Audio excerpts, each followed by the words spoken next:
Maybe 10 has been called. All right, we'll see how many we draw in this matchup. We've got Cedric and Corey in the booth standing by for round number 12. Take it away, you two.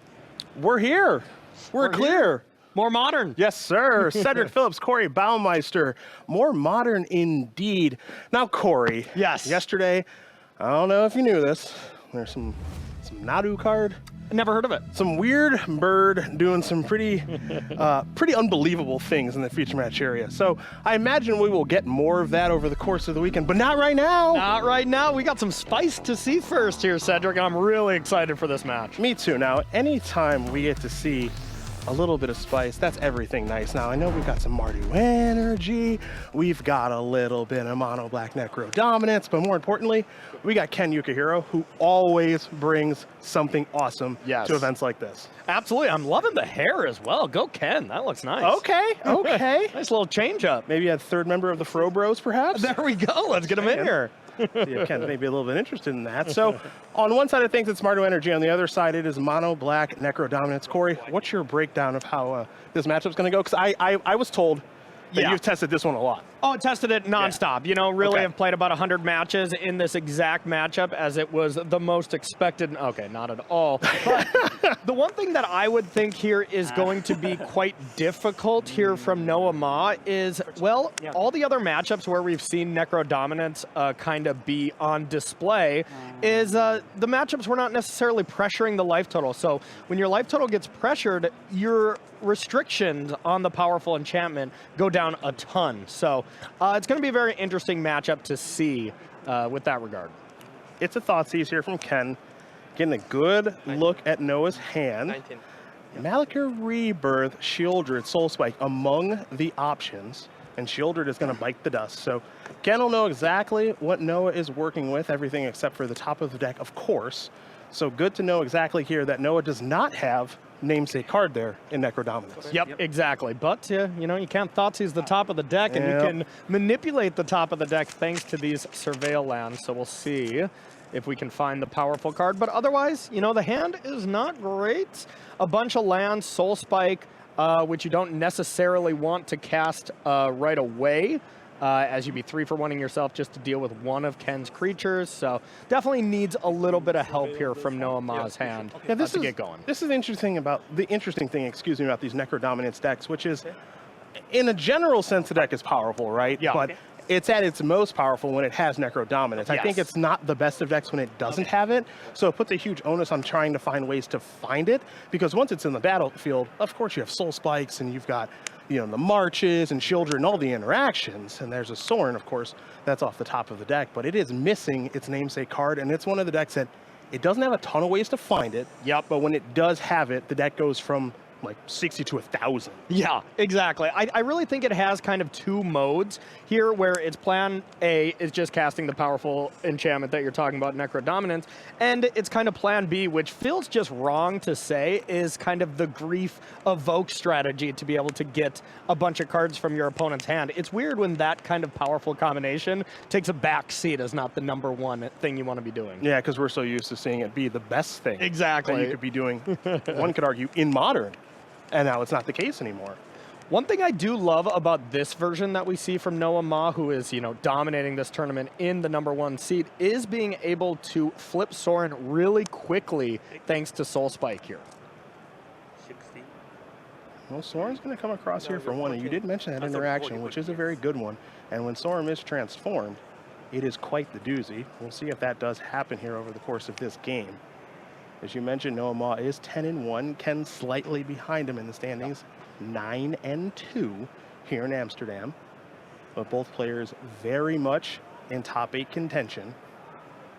Yeah, absolutely. And looking at Ken's hand, a little slow. You know, you definitely want to be going a little bit faster with this Boros energy deck that has a couple black cards, but still has some good things going on. Has the Flage if we can get some more cards in the graveyard to get going. And so far, after this turn 1 Thoughtseize from Ken, The top decks from Noah Ma have been amazing. Just 2 creatures that are castable. Of course, you want the Necro Dominance here as plan A, but getting a couple creatures on the battlefield to punish Ken here a little bit for having a little bit of a slow hand is definitely fine. Yeah, this has been a pretty good start here for Noah, all things considered, post-Thoughtseize. As you said, Corey, you can't stop the top of the deck with Thoughtseize. But you know what I say to that? Huh. I say not yet. Not yet? Oh, I dare him to make like a discard. Look at your top. Look at their top. Card. Like just some way, so we have to stop saying that, because that's kind of our catchphrase around Thoughtseizes and Duresses, which is you can't stop the top of the deck. They'll make one like Modern Horizon 7. Yeah, MH4 design teams is like, you want to bet? Yeah, there you go. There you go. No. Stuck. I'll stick, okay. Yes. So the Voidwalker is on the battlefield here. We're going to head back Ken's way. You saw a Ragavan be placed in the graveyard. Mountain is going to be the land, and Plage is going to be the play. Okay, so this is going to be stacked correctly, but we have the Rebirth here, which is going to bring it back. So the Evoke trigger, it's still going to go into exile with a Dothy counter on it. You know, if you do bring it back with Dothy here, it's not like it just stays into play. Correct. You know, you do have to still pay the escape cost to make that happen. But now, all of a sudden, Noah Ma has a free Lightning Helix available. And with Sorin, that looks pretty cute. Yeah, if you're Noah, you're actually, pretty happy with that exchange. Yeah. You get to save your 3/2, of course. And now also the Flage is gone for good. You don't have to worry about that in what could probably be a pretty grindy matchup. So that problem is more or less solved right now, Corey. And we're going to head back over Noah's way. Noah picked up another copy of Sorin. Not great in multiples, of course, because it is a legendary creature, but it is a black card to use for Soul Spike. Yeah, absolutely. And this makes it a little bit more tempting here from this Dothy Voidwalker to sacrifice to flip the first one, because then you're able to play the second one. Still, you're giving away a creature that's dealing 3 every turn for an effect that deals 3 one turn, which isn't great. Let's see how Noah feels about things right now, because Noah's giving this turn a decent amount of thought on exactly the best way to move forward. Again, with Sorin and the ability to gain a bunch of life in combination with Soul Spike, is it time to pull the trigger on this sort of play here? Or is it just as simple as attacking and saying go? And I think I'm having my question answered right now. So here's an attack with the Voidwalker and the Sorin. Yeah. And Noah Ma can still make the choice to Soul Spike like right now and then transform Sorin, but it looks like we want to be a little patient. I think that's correct, I mean, being able or having to get rid of your entire hand is kind of rough. Never mind, it's incorrect. Let's just do it. Well, it's what it is a decision more than anything else, right? Correct versus incorrect. I think that's the wrong conversation to try to have here, because this is just basically, okay, I'm making my move. I'm all in at this stage of things. I'm going to transform my Sorin. It's a Planeswalker alongside the Voidwalker. There's, of course, an Extort trigger from the Soul Spike, which was paid, and now the Extort static on the Planeswalkers on the battlefield. But Noah is effectively saying, this is it. Yeah. This is what I got, and I'm hoping it's good enough. And this is going to be a great test to see just how good a transform Sorin is against this Mardu energy deck. Yeah, absolutely. And that just dealt 5 damage here from the -1. So all of a sudden, Ken is put up against it and has to find a way to deal with Dothy Voidwalker or just lose the game. Or once you deal with Dothy Voidwalker, which we have dealt with now, Sorin can still win the game over the course of 2 turns. You got to first make a food and then get the plan going. Or, of course, play 2 spells and have Extort. That Sorin's got a nice little text that carries over from the front side to be able to keep the extorting going. And now, I think part of the reason that we saw Noah think about that turn and then ultimately make the move to shove all in is the fact, that 1, Noah could get Ken down to 2. Yeah. And then had the Voidwalker that was presenting lethal, or activate the Voidwalker and get the Flage, which also can deal the lethal. But also, additionally, he's got a lot of good draw steps in this situation. Yes. Thoughtseize is totally fine. An untapped land means activating Castle Lockbane, stuff like that. So I think Noah made the decision the previous turn of, most of my draw steps are good. I can present lethal in a couple of different ways. I'm just going to do things this way. Yep, absolutely. And now Noah Ma gets to see the great news of, Ken's hand is not good. Giganta, a nightmare, and a dream. And able to just win the game right now. Extort for 1, negative Sorin. You get that other last point of damage. To just get the game over with right away. Pretty poor draw from Ken there, I must say, Cedric. It was indeed, but not a bad one for Noah Ma, and that is why he is up 1-0 over Ken Yukuhiro. We turn our attention here to game number 2. Ken's going to kick things off with a Bloodstained Mire, going to fall down to 17 with an untapped Godless Shrine, and maybe a starting of a Thoughtseize once again. Now, Ken's Thoughtseize in game number 1 saw no copies of Necro Dominance. Ken's Thoughtseize in this game, Corey, a little bit different. Oh yeah, Ken kind of had a chuckle there, but it's more of a nervous chuckle there, as having 2 copies of Necro Dominance is just perfect for Noah Ma, as you can't really take one, you know, unless you have a plan to take the other immediately, which Ken does not. So might as well take the unique card and just say, well, I guess you're going to draw a bunch of cards this game. But the one thing that is different about Ken's list that is a little bit more punishing in this matchup, well, it's a Boros focus deck, but it has Orcish Bowmaster to be able to punish that card really, really, really hard. Well, we'll have to see if Orcish Bowmasters does rear its ugly head as we head back over to Noah. Those 2 copies of Necro Dominance, a Swamp, a Castle Lockvein, a Bloodstained Mire, and the old Bogart Trawler / Bogart Bog. Have to really put some people to the test if they know the flip side of all of these double face cards. Do you know the names of these weird lands? No. Yeah. Yes. I say the backside of Bogart Trawler. You know, that's about all we got for now. The old Bog. A Guide of Souls is going to enter the battlefield here alongside an Elegant Parlor. Looks like Ken's going to keep that card on top, I believe, as we are going to head back over to Noah, who's going to sacrifice his fetch land. It'll be a Bloodstained Mire that's headed to the graveyard. Noah will fall down to 19, and we'll see exactly what land will be dug out of the old deck. I did say yesterday that we haven't seen any triomes at all, and I'm still waiting. Yeah, and it's not going to happen here, I'll tell you that. That is for sure. We have the one Ruckus Theater, which I'm sure gets searched for basically every single turn 1 from this deck. Not a lot of plays. There's some Fatal Pushes, stuff like that, as well as the Grief shenanigans with Malakar Rebirth that you would use your mana for 1. Otherwise, when you're not doing anything, why not Surveil? All right. Well, that's a hard one to argue.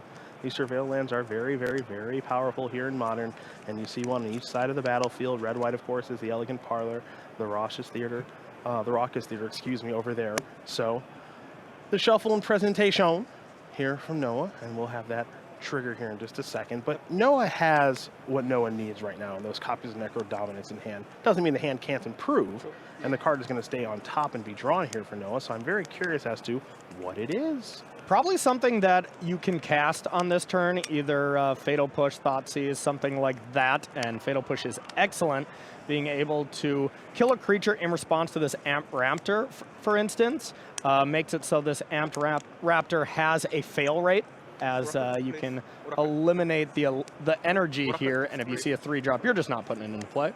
Well, Noah's got a question, and we want to hear an answer, so we'll let them take it away. Looks like the Oracle text on it first. You get 2 energy if you can. Okay, thank you so much. You're welcome. So it looks like that question has been cleared up. Just want to know a little bit more about Amp Raptor and how the triggers work when it enters the battlefield, the energy, and when you can basically make your move with a Fatal Push. So we'll see if Noah wants to do that or not. Looks like the answer is no. So the Guide of Souls will trigger a little bit of life gain here and energy, and now the Amped Raptor will resolve. So let's see what the Amped Raptor does yield. Well, there's another copy of Thoughtseize, and this is always a little hindsight is 2020 because the first Thoughtseize, if you do take the Necro Dominance and then you hit another Thoughtseize, you take the other copy of Necro Dominance, but you don't know that you're going to find one of those. So the second copy of Thoughtseize is going to resolve, but first, a Fatal Push will take care of that Guide of Souls, and now Ken will see exactly what Noah is working with. Still not bad. You get to take the Shieldred now. Of course, you still are already kind of in the thick of it. You can't take Necro Dominance now because you didn't take it the first time, but taking Shieldred does make it so Noah Ma doesn't get to just go, okay, draw all but 1 life, gain it all back with Shieldred.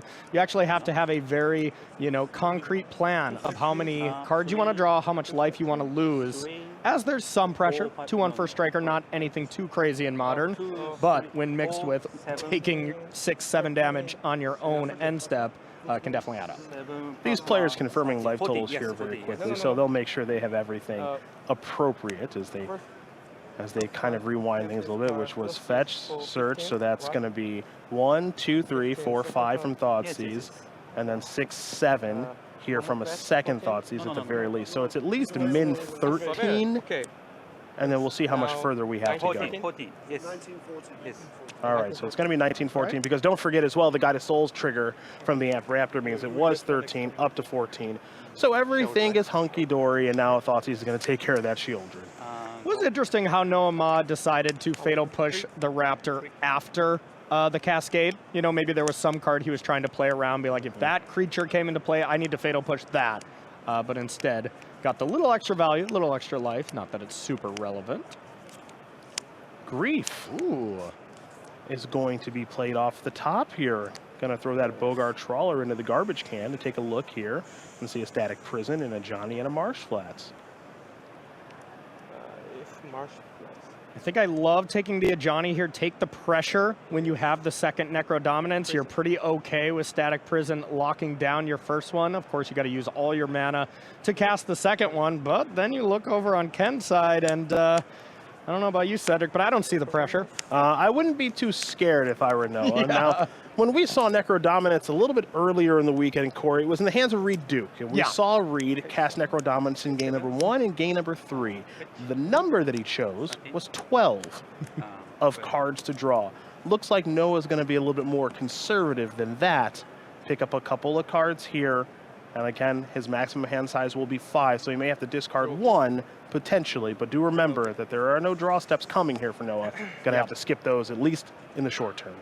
Yeah, look like 6 cards there, so gonna take a peek, see if you find the very powerful Soul Spike to get that Raptor out of there, and or just discard a couple cards to hand size. I'll be interested to see if that Necro Dominance number 2 stays in hand for the fear of Static Prism here. I would imagine it does, but we'll see what Noah Ma chooses.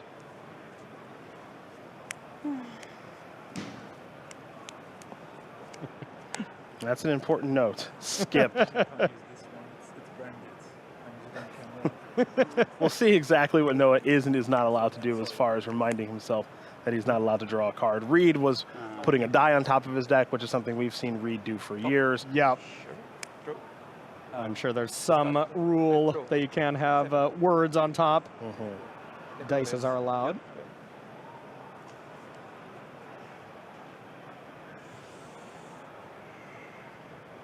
So do remember that the Necro Dominance that is face up behind Noah's lands, closest to him and the number 12, that one is in Noah's hand. The one that is in front of the lands towards the Planeswalker symbol is the one that's on the battlefield. And there's the skip, a little bit smaller, I suppose, but it's there nonetheless to make sure that Noah does not draw a card while Necro Dominance is on the battlefield. So there's one Necro Dominance on the battlefield. There is one in hand. I know the face-up of both looks a little bit strange, but clear that up for you. And now Noah is going to the discard portion of things as Necro Dominance limits your hand size, again, down to 5. Yeah, it's something we kind of see, you know, you've been in plenty of Pro Tours as well as I have. It's kind of the playtest way to do it, right? Kind of save time, just show your cards if someone knows about some information. It's nice to see players do it here at the highest level as well, to just help things out, speed things along. So, maybe seeing a Soul Spike there, and now there are 5 cards left over. Remember, the cards, once they would go to the graveyard, they're going to be exiled because Necro Dominance is on the battlefield. So Soul Spike's going to come in, and it's going to make it so it's 9-16 in favor of Noah Maz. We're going to head Ken Yukuhiro's way. Noah wants to get a little look-ski at the graveyard here very quickly to see exactly what Ken is working with. Again, also remember, Corey, that a Grief was cast before a lot of this stuff did happen. Yep. So the only thing that Noah doesn't know is what Ken drew for the turn. Yep, absolutely. And I would be feeling very frightened if I was Ken that that Soul Spike didn't even go at my creature. Just not worried about it. Upstairs. I'll take 2. Ouch. That's fine. I'm here to kill you with these Soul Spikes, so I like it from Noah. And it looks like just a galvanic discharge off the top. You got to leave in some of those because Shieldred is such a problem that you need an answer at instant speed, but otherwise that is not a great card that Ken wanted to see off the top here. And we'll see if Static Prison to deal with the first Necro Dominance comes down. Yeah, so that's going to take care of that. Now, it is worth noting here, if you take a look at Noah's hand, there is no copy of Necro Dominance in hand now. The other copy was part of the exile to Soul Spike. So Noah felt as though, you know what, my Necro Dominance has done enough work. I know I'm going to lose it to the Static Prison, at least for a little while, not forever, potentially. And I'm just going to move along without it, or the additional copy. So it was a conscious decision here from Noah to do that. And again, you do see the hand of Surgical Extraction, Toxic Deluge, Orcish Bowmasters, Cling to Dust, and another copy of Castle Lockbane to go along with the one that's on the battlefield. So Jingotha is added to Ken Yukuhiro's hand. Static Prison takes care of the Necro Dominance, and we'll see if maybe this was a mistake or not here from Noah, because that Necro Dominance, I think you and I both expected it to be in hand. Yeah, that could definitely be the spot where we look back on this match as was that maybe a little misstep there, as something like a Surgical doesn't look that impactful right now. Of course, we could see Flage a little bit later, but having that enchantment in play, you know, it really is the title of the deck. You know, whenever the title of your deck is a certain card, I want to keep that card. Pretty much in general. Me too. Me too. But we are in here, and Noah is out there at 10-1, and a game away from being 11-1, and only one match win from locking up a top 8. So the energy is going to go down there on the Static Prison, and now the Amped Raptor is going to come on into the red zone here. See if Noah wants to make a move on that 2-1 first striker. And that's pretty close. You do gotta really do that at a certain time when you pay that energy. You know, this is a competitive enforcement rule, so, you know, Noah Ma could kind of enforce that at times. Here is a Fable the Mirror Breaker post-combat. I think everybody knows what this one does by now. It'll bring a 2/2 Goblin Shaman creature token along with it.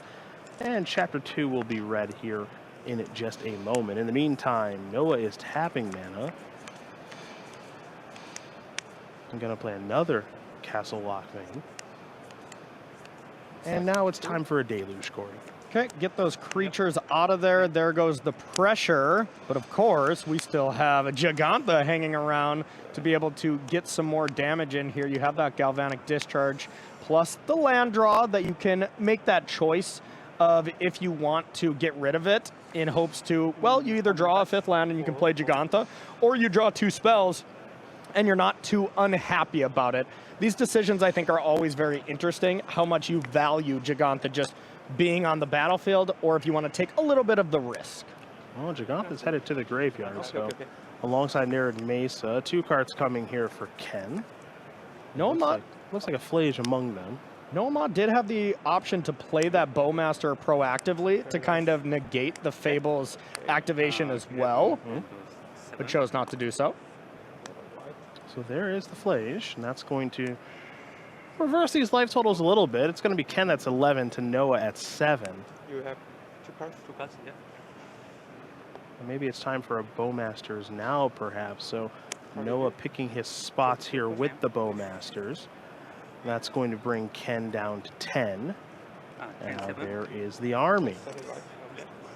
And now Noah Ma does have multiple ways to deal with Flage, which is going to be nice. Cling to Dust looking really good here. Number 1 mana, get rid of it, gain 3 life, add some more life as a resource there, as well as Surgical to make sure all the copies are gone. So a plethora of ways to deal with that powerful card, and some more pressure that we just top decked with another Bowmaster. Marsh Flats will be the land for the turn. That's where Noah's going to start the turn. I'm curious to see what the next move is. An attack would be an easy step to take with both of the creatures, of course. There are Castle Lockbanes, plural, on the battlefield that can be activated as well. You mentioned the Cling to Dust and how good that does look right now. That's certainly an enviable option. I think Noah Ma is really deciding now, do I want to Surgical it or Cling right away? And the one benefit of wanting to Surgical here instead of Cling to Dust is the fact that, well, they're all gone. That helps, of course. But then you get your hand hellbent as fast as possible, and then you get these 3 Castle Lockbanes to start doing some work where you don't have to take a lot of damage when you're already at 7 or about to be at 10. So it looks like it's going to be Cling to Dust, and that's going to target a Thoughtseize. And Noah gets to draw a card off of that. A March of Wretched Sorrow appears to have been the draw. You do see Cling to Dust here. You get to exile target card from a graveyard. If it was a creature card like Flage, you'd gain 3 life. Otherwise, you get to draw a card. Now here's the attack and another additional copy of Bowmaster. So Ting Yu, grow the army. So that's going to be 1, 2, 3, 4 damage total to Ken with a march and an extraction at the ready. And it looks like Ken's going to fall down to 6, perhaps, as these players are going to, again, communicate and make sure the life totals, Corey, are good to go here. But while they do work on that, let's work on this. What does Ken need to turn this game around, partner? You know, I think, surprisingly, playing this Giganta actually looks really good. You know, Fatal Push can't take it down. There is the March of the Wretched Sorrow to take it down if Noah Ma wants to just tap out, but really needs to just find a bunch of threats over and over again. I think Amped Raptor would be one of the better ones. I think you do need multiple threats to close out this game. One Giganta or one Flipped Fable is not going to be enough. So getting 2 threats for the price of 1, I think, is how Ken gets back in, and has to do that a few times. Well, the Galvanic Discharge is going to take care of the army token. Don't forget, Corey, that Giganta was actually discarded to the Fable. So that's not going to be an option in the hand. There's just the Marsh Flats left over. No big deal there. Noah, hopefully he remembers that as well, which means it's going to have to be 2 for 1 time. Now don't forget, the Fable's going to transform. So Reflections of Kiki-Jiki is step 1. Step 2, we'll have to see. But in the meantime, it's a surgical extraction on Flash. So those are gone for good. That's in the draw step in case Ken did draw one. And then we'll resolve the transformation of the Fable into the Reflections. And now, as we can see, the draw step here for Ken was a copy of Galvanic Discharge. Yeah, no pressure here, just a Fable on the flip side against 2 Orcish Bowmasters. Going to be pretty tough here for Ken, as these castles are going to start going to work, as well as Cling as a resource there in case you get a little bit too low on life. But there's actually not a ton of reach in this Boros energy deck. You know, it is a conscious decision to switch out Galvanic Discharge, you know, from the previous used Lightning Bolt for the last, 20 years or so as your go-to 1-mana red removal spell. So not a lot of ways to go upstairs when your Flages are gone. Transformation complete on the Fable the Mirror Breaker. Reflections of Kiki-Jiki is on the battlefield. It is summoning sick for this particular turn. Be active potentially on future turns if it does last that long. So we'll have to see what Ken wants to do with this discharge. Does it hold it for right now? And it looks like it is, along with the Marsh Flats in hand. So we're headed back Noah Ma's way, who will be untapping and drawing here in just a moment. But first, if anything, there is nothing. Okay. So Marsh Flats, 3 Castle Lock Veins, a Swamp, and that red-black Surveil Land will be untapping before the draw step. It's going to be a sacrificing of a Marsh Flats to get a basic Swamp. Thin the deck out a little bit. Increase your percentage of drawing a spell ever so slightly. Everything matters when you're at the highest level of Magic the Gathering, which these players are not only at the highest tournament that you can really be at for playing Magic, but at the highest tables. Yes, they are. Table number 1 here with Noah Ma being the tournament leader. Ooh. Well, Noah, boy did Noah draw a spell. But it might just be time to go for a little march, perhaps? Yeah, gain a bunch of life. It'll be interesting to see if Ken goes for Galvanic Discharge on his own Reflection just to prevent 5 life being gained. That's fair. That could be a play here. Let's see. So here is the march. Will Ken actually do some discharging of his own creature? And Corey, you nailed it. That's exactly what Ken's going to do. Definitely feels bad, though, Cedric. That No, is not how you want to be doing that. It's not fun. But letting Noah gain that much life right now is not ideal. So Ken is going to use his own card to take care of that Reflections of Kiki-Jiki. The Bowmasters will come across and tie up the score. It's 6-6. And a big draw step here for Ken. Needs something big here. Needs a large spell here. Wants to add a couple creatures to the battlefield. Sacred Foundry, though, not great. No, not great at all. It's going to end the battlefield tapped, and Ken will just pass the turn back with that Marsh Flats. We're headed back Noah's way. Necro Dominance in hand. Soul Spike the draw, and Soul Spike is a real doozy here, folks, because what this means, as Noah attacks here for 2, is going to bring Ken down to 4, is that basically every draw step here for Noah is good. An untapped land means you can hardcast Soul Spike. Yep. A black card, of which this deck has many, means that you can alternately cast Soul Spike. So I'm sure there's a draw step in his deck is bad. Yeah. I don't know which one it is. You know, it might just be a land that ETB's tapped, of which there can't be very many left, that aren't also a black card that you can use to assist in casting the Soul Spike. So quite literally every draw in Noah's deck might be live at this stage. Yeah, and he also has the interesting option of playing this and losing 5 life to just find a black card and win the game on the spot right now. Yep. Noah Ma also knows the Marsh Flats in hand, so it's pretty safe to go for it. Safe-ish, you know, I mean, I'm sure there's some draws where Ken could win if Noah just draws 5 swamps here. That's what I was going to say. That's what it looks like for it to go bad, is if Noah draws, let's say, 4 lands and 1 black card. Dashed Regavan could finally have its... Oh, boy. No. Regavan's time to shine could be next turn if Noah Ma bricks here. Now, again, there's 2 swamps. It's extremely unlikely that this goes poorly here for Noah, but it's not impossible to... Oh, Swamp. Good slow roll. Good slow roll by the person in the truck working the cards. March of Wretched Sorrow. Okay. Oh, I think I see a shielder there. I think I see more I see cards. Toxic Deluge as well, so you can go for it. Noah Ma is just deciding, is there any reason I should wait to respond to what you do? Mm-hmm. And if that Marsh Flats is open information, definitely not, but we will see. Okay. Yeah, Noah says, I'm going to do this. I'm going to finish you off on my upkeep, I believe. Now, Yeah. Noah says, okay, go ahead. Now, in a situation like this where Noah is 10-1, there might be a card that he's thinking of that he's worried about, that sort of thing. I don't know exactly what the card is. Also, I will say this. Noah might just be extremely nervous right now. Some people might be wondering, why isn't he killing Ken with the Soul Spike? Look, 10-1 in a Pro Tour. Yeah. You want to make sure that you don't do anything too stupid, lose to something you weren't expecting. Take your time. And there is a card, Bowmaster. Bowmaster could be a reason here to wait. You could, of course, you know, only leave yourself at 2, so that is not an option. But, Sure. you know, I would be afraid right now.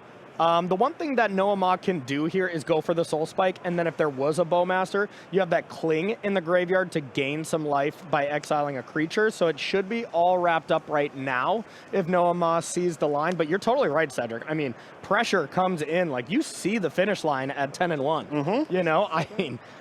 I've never been that close, but I've been at a point where I'm like 9-3, and I was kind of getting shaky. I'm like, oh, I could actually do this, you know? Yeah. So this is going to be a march on the Giver. Noah's going to gain a bunch of life. This will be an attack. Ken's going to fall down to 2, and now it's going to be Soul Spike you.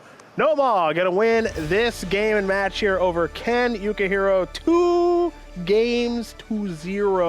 Mono Black Necro dominant over Boros Energy once again. Feels like a very good matchup for the Mono Black deck. Yeah, it really did. I was wondering if the amount of pressure would really throw off the powerful enchantment, but it was really the Thoughtseizes that were the name of both of those games. And, you know, Ken, I think, picked the right cards every single time, and it just didn't work out with what was on the top of the deck for Noah Ma.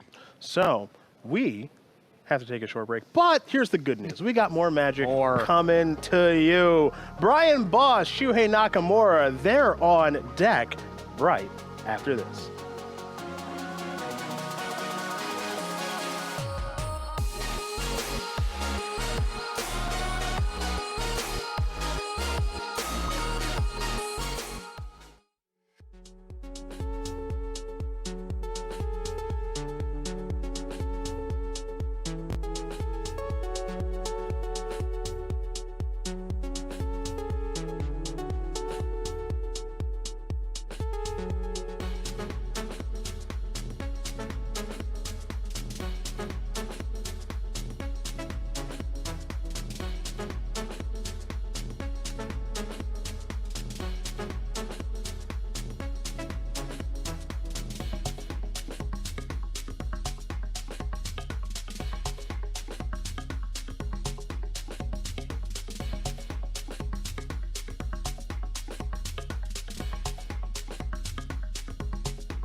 Welcome back to beautiful Amsterdam, Netherlands. It's Pro Tour Modern Horizons 3 in the ideally very capable hands of Cedric Phillips and Corey Baumeister. At least we're trying, right? We are trying our best here for the Fro Bros.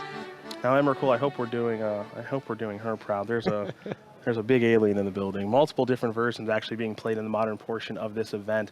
All of the Emrakuls in the land. None in this particular match, though. This one's going to be probably pretty quick here, Corey. On one side of things, we got Brian Boss playing this very innovative and cool Gruul prowess deck that we did have the opportunity to see yesterday. Boss with no top finishes on the resume just yet, but is getting very close to changing that 0 into a 1. On the other side of the things, well, we've seen this guy a time or two. Once or twice. Yeah. You know, only one little icon there for a Hall of Fame, but could have a ton of them with the illustrious career that he's had. That's right. Shuhei Nakamura is playing Jeskai Control here this weekend.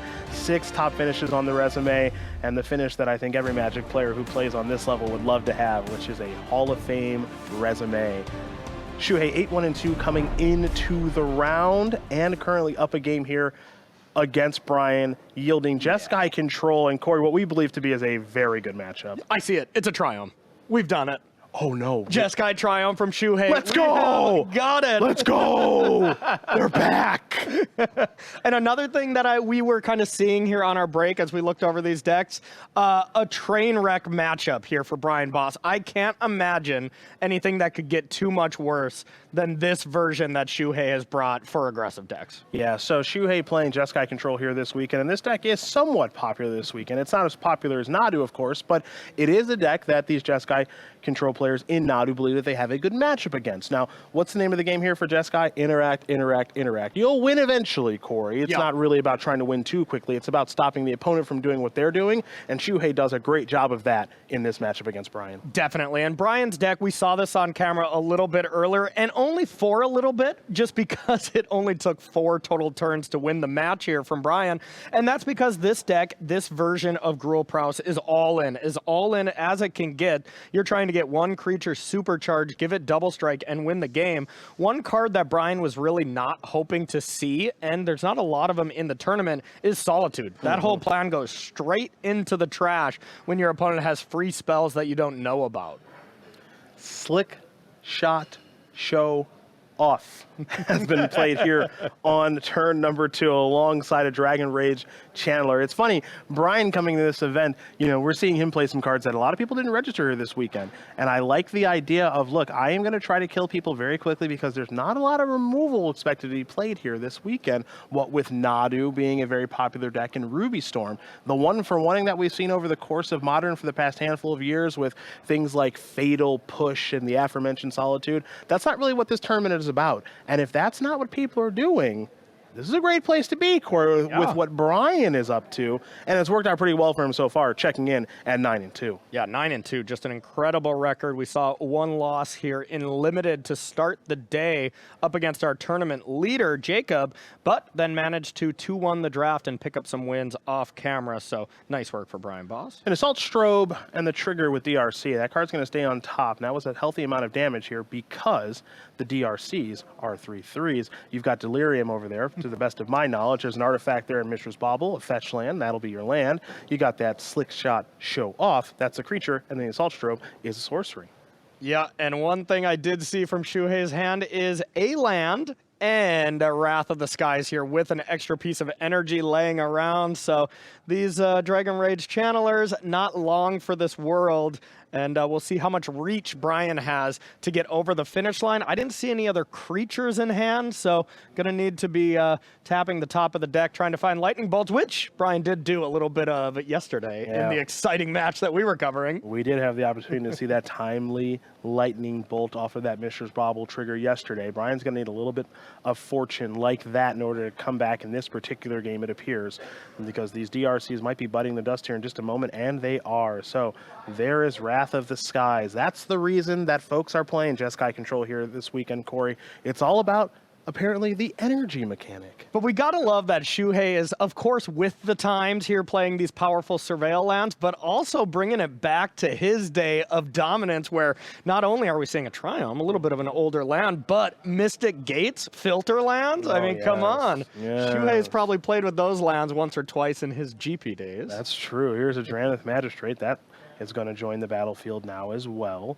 alongside an Arid Mesa and just passing the turn back. So a Lightning Bolt is going to try to take care of the Magistrate, and that will work. So we'll head back Boss's way. You mentioned that there's a lack of creatures here for Brian, and that does appear to be the case. Yeah, looks like we just picked up one of the prowess creatures there.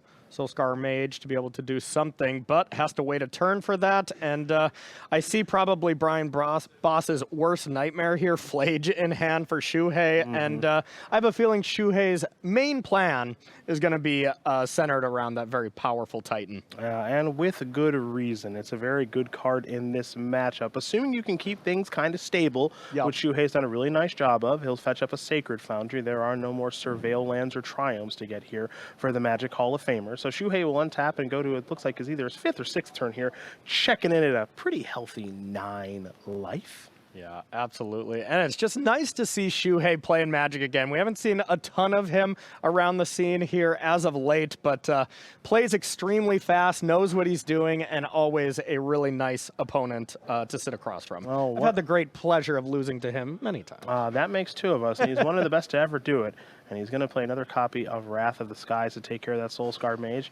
Steam Vents will enter the battlefield tapped, and we're going to head over Boss's way. Boss is in a very difficult spot where he needs to draw a creature kind of every turn because his deck doesn't really have a ton of them. And then if he doesn't draw a creature, you know, he needs to draw something that will allow him to effectively kill Shuhei in one fell swoop once he does draw a creature. And this is just an unenviable position to be in, Corey. Definitely. And you see Shuhei being extremely patient here. Could have flaged down the Soulscar Mage instead of Wrath of the Skies, but there is some Snakeskin Veils in the sideboard, and Shuhei's just trying to not take any risks because you know if Brian Boss can untap, some bad things can happen with a creature. We just saw a big creature picked up there, the Slick Shot Show-Off, but a classic Spell Snare at any point can kind of do some damage there after it gets off its adventure, its plot, excuse me.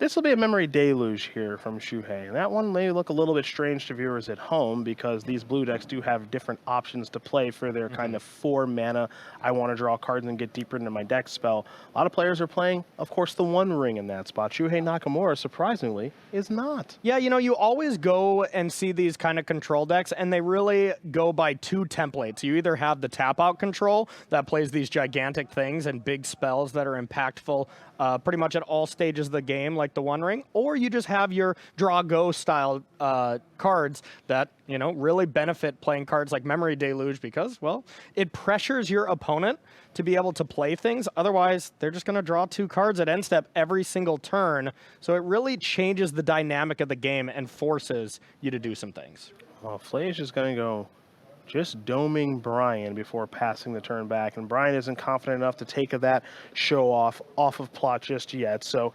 Shuhei is going to be moseying along now as Brian will sacrifice another Scalding Tarn and thin this deck out even more. So if you're Brian Boss right now, you know that the climb is pretty difficult. You don't know how tough it's going to be because he doesn't have a good look at Shuhei's hand, but we do.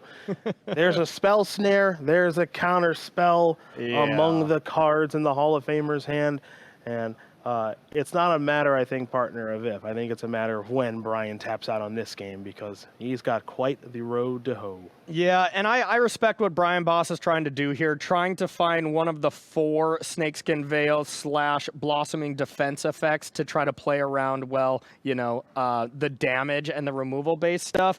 But the counter spells are really the things that he can't really get by. There's no Veils to kind of draw to in this scenario, so going to be tough here for Brian Boss. Those counter spells have just been played. Spell Snare will take care of the show-off.